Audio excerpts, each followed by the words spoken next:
Okay, so like a month ago, an ESTJ woman told me to write down everything I want in a man. So it took about 2 pages, just writing everything. She said be specific and all that. So I did. And then she, I don't know, did like a little ritual with a candle and wax and whatever. And then she said, okay, now go bury it next to a tree and ask the tree to bring it to you, or the universe to bring it to you. So I did. And part of the reason I went on this like road trip to drive to Washington and stuff is just I just needed like freedom, you know? I just needed freedom, get away from just people and just be on my own, and then really like just be in the moment, be with myself, do more healing, journal when I need to journal, things like that. So and 2 weeks ago is when I did the cord cutting on psychedelics. And when I had that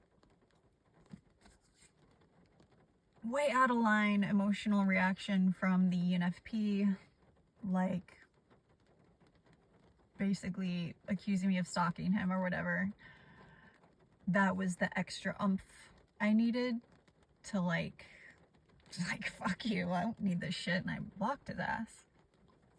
So the psychic had said, when you cut energy cords, people come back. And I told myself that was him coming back. Well, apparently it wasn't. A few days ago, he called me from a number I didn't recognize. This is the second time that this is a pattern with him. When I finally let go, he always comes back, like clockwork. So this is the second time I've blocked him, and then he found a way to contact me. Anyway, and so we had a conversation, and he apologized for the overreaction. He didn't apologize for anything else, just that. And it was pretty much a peaceful conversation. He was trying to show care, but the way he shows care is not through emotion, it's through like instruction and listening and like telling me he wants like the best for me, things like that.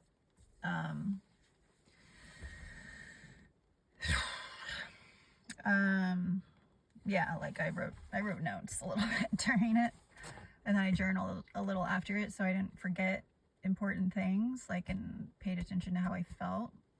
There was one point where after we were like having peace or whatever, I was like, I mean, I wrote to you a few times, and then he had a reaction.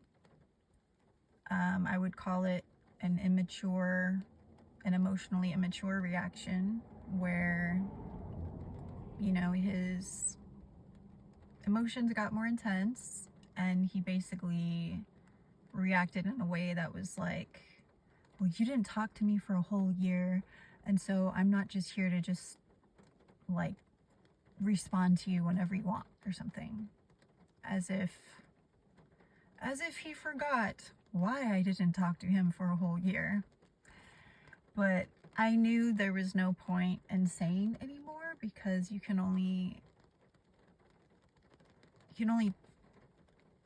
penetrate someone, get to them, or the understanding, whatever. Like, if they're not on the level to understand and like have the maturity to,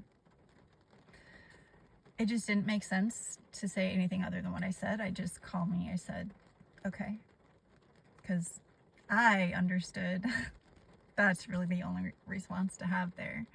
But I kept that mental note, like here is a reason why he is not the one for you. Like, you can feel this. But, you know, I'm glad we had the conversation. It was like an hour long. It was at nighttime. I think he was kind of falling asleep during the conversation. And I kind of think if I had been in the city, he would have wanted to see me. But I'm really glad I'm not in the same city as him, because there's no way I could say yes to that. So he said things like, I want you to be safe and secure and grounded and have deep connections with people. And he told me he read the Enneagram book that I gave him and formed his opinions on it, and also looked into the red light therapy things. And then he said, we all have evil and good in us, and we all have all of that in us. And then he encouraged me to regular talk with people so that I can have deeper connections with them. And I think part of that was he was telling me, like, about how to connect with him. That's what I think. Because he said people get overwhelmed by all that. So I think that was his way of saying he gets overwhelmed by all that. Like when I talk Enneagram talk or typology talk or all that. But like, that's how I understand things. And like, to me, it makes a lot of sense. Like, it just, like, once you see patterns and once you see things in people, you can't unsee it. And it is a struggle for me to, like, I don't want to say dumb things down, but speak regular talk. It's hard for me to speak regular talk. Like, but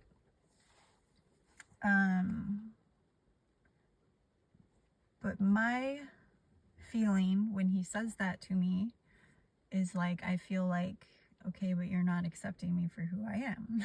Like, that's how I feel. I want to be authentically myself. And I didn't say all this. I just, you know, he let me talk, he listened, and then he gave his responses. And I just try to be a good listener, and I didn't really want like any argument or anything. But how I feel is like, it's very important for me to be my authentic self as much as possible. And that means I say what I'm thinking and I feel what I'm feeling. And like, you know, that's important for me. So that's one of the things, the issues I have with him. Anyway, so yeah.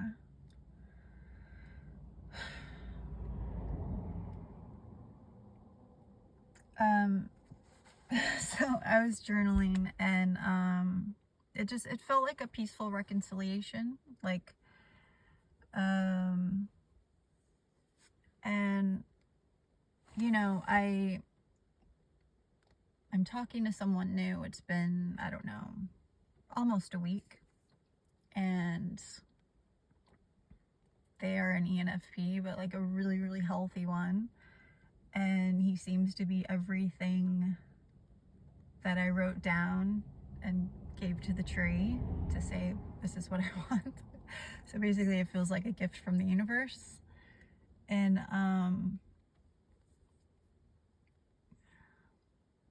like, it's just green flags all over the place. Just such a difference, you know, like just the level of health, and just there's no reactivity, there's no like pride, none of that. It's just like open, honest, transparent communication. And then when I have like a concern or whatever, like I'm allowing myself to say everything like that I'm thinking, that I'm feeling. Like, I'm just gonna be my complete self, and if he doesn't like it, then okay, he doesn't like it. And if he likes it, okay, great. So far he likes it. So that's great.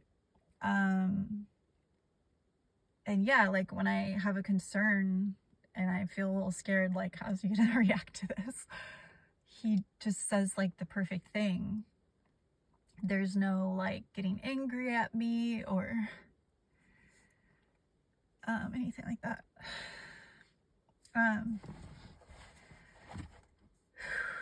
So,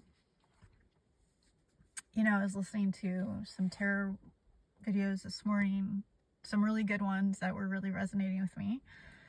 And then it made me think of things, and then I was feeling a little scared, insecure, like, well, what if I choose this new ENFP and then like I get bored? And I'm like, well, we've been learning how to just be like this whole time. We know how to just be, like, we're not going to get bored. We can always find something to do or something to learn or go explore somewhere. Like, it's okay. And I was like, well, what if he doesn't understand me or have depth of thought? And it's like, well, okay, then you go have other friendships where you can talk about like stuff that you like psychology or whatever. And I'm like, well, what if I go back to the old ENFP? What if I'm not strong enough to like say no or whatever? And so my answer there was, that's not going to happen. I believe in you. I trust you. You're not going back to him because you don't want to be upset and in pain. And that's exactly what's going to happen if you do that. The same pattern is going to be there. That's not going to change. You can see that just based off his emotional reaction with what you said. Like, it's really obvious. You already know what the right decision is, and it's an easy choice, and you're going to be fine. You don't need to worry. You're going to make the right decision. Because you want to be happy and fulfilled. And I was like, yeah, I can relax. Yeah. So the old ENFP, he had called yesterday. I wasn't able to answer it. I was like in a place that didn't have reception. But yeah, I think he called to see if I unblocked his number. But yeah, it is hard. You know, I felt like I let him go. He's in the past, but then he always fucking does this. He always comes back because he feels that energy cord being cut. But there's no future there. Like, I think at most we can be platonic friends. Like, at most. I feel like I can trust him as a friend, but definitely not as more than a friend. And it's just because we trigger each other. Like, he has a need to take space, and like he's afraid of intimacy, and he's afraid to express his emotions. Like, he obviously cares about me. I can tell. I've always been able to tell that, but he can't express it in a way that makes me feel loved, like I felt cared about the other day, because I understand. But when you're in like a long-term relationship with someone, like, you want to be loved in the way that you feel loved. I don't want to have to intellectualize anything. I just want to feel loved. And I mean, it wouldn't be fair to him either if I'm sharing my emotions all the time, like, oh, I love you and I want you, and then it freaks him out and he feels terrified. Like, that's not fair for either one of us. We're not right for each other.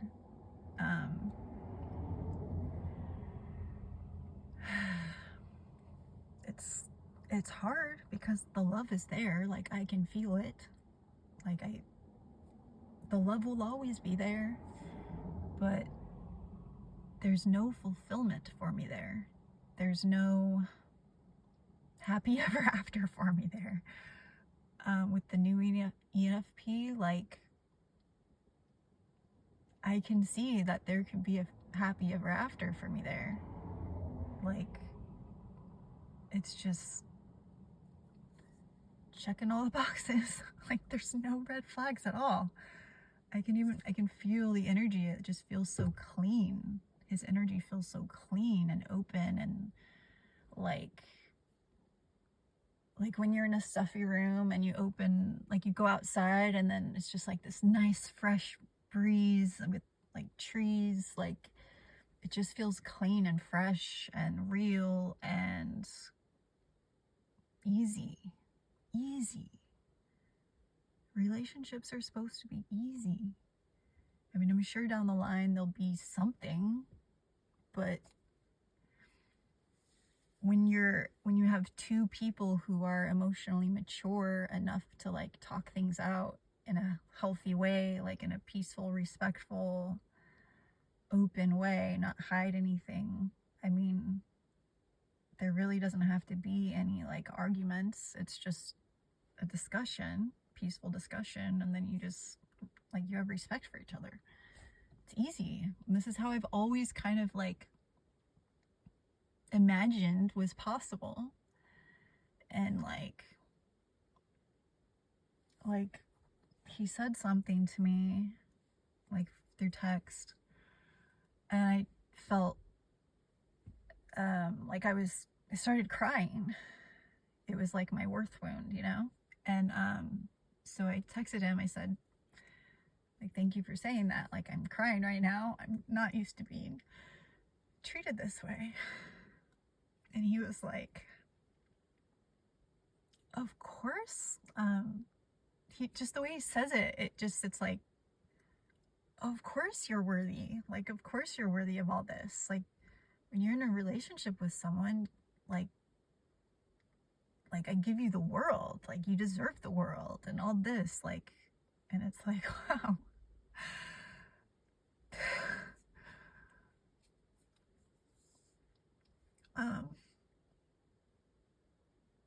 He's, you know, the kind of man that every woman, you know, deserves. Someone who like communicates and would give them the world and show up for them and like flirt with them and like reach out to them to check on them and just so many good things. So yeah, definitely I want to go go through that gate to heaven. I do not want to go back and fall down the cliff back into hell. That's not happening. So I don't have anything to feel worried about, concerned about, scared about.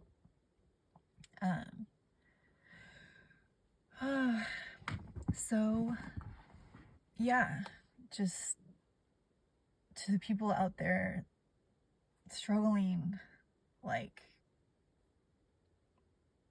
the right person is out there for you. It's a process to like heal yourself, have the forgiveness of yourself and people and experiences, and keep climbing those stairs, and then allow yourself to let someone in who will love you and love you really well, because you do deserve it. You do.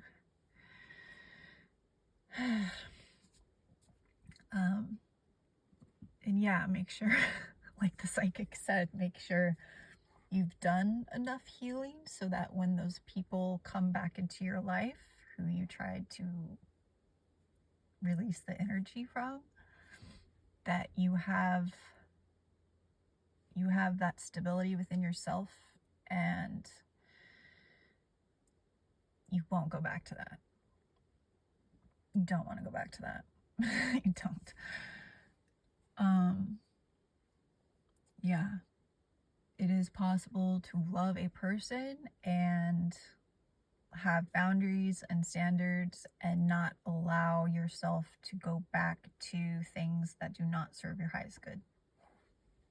It's your responsibility to do that for yourself. Nobody else can do that for you.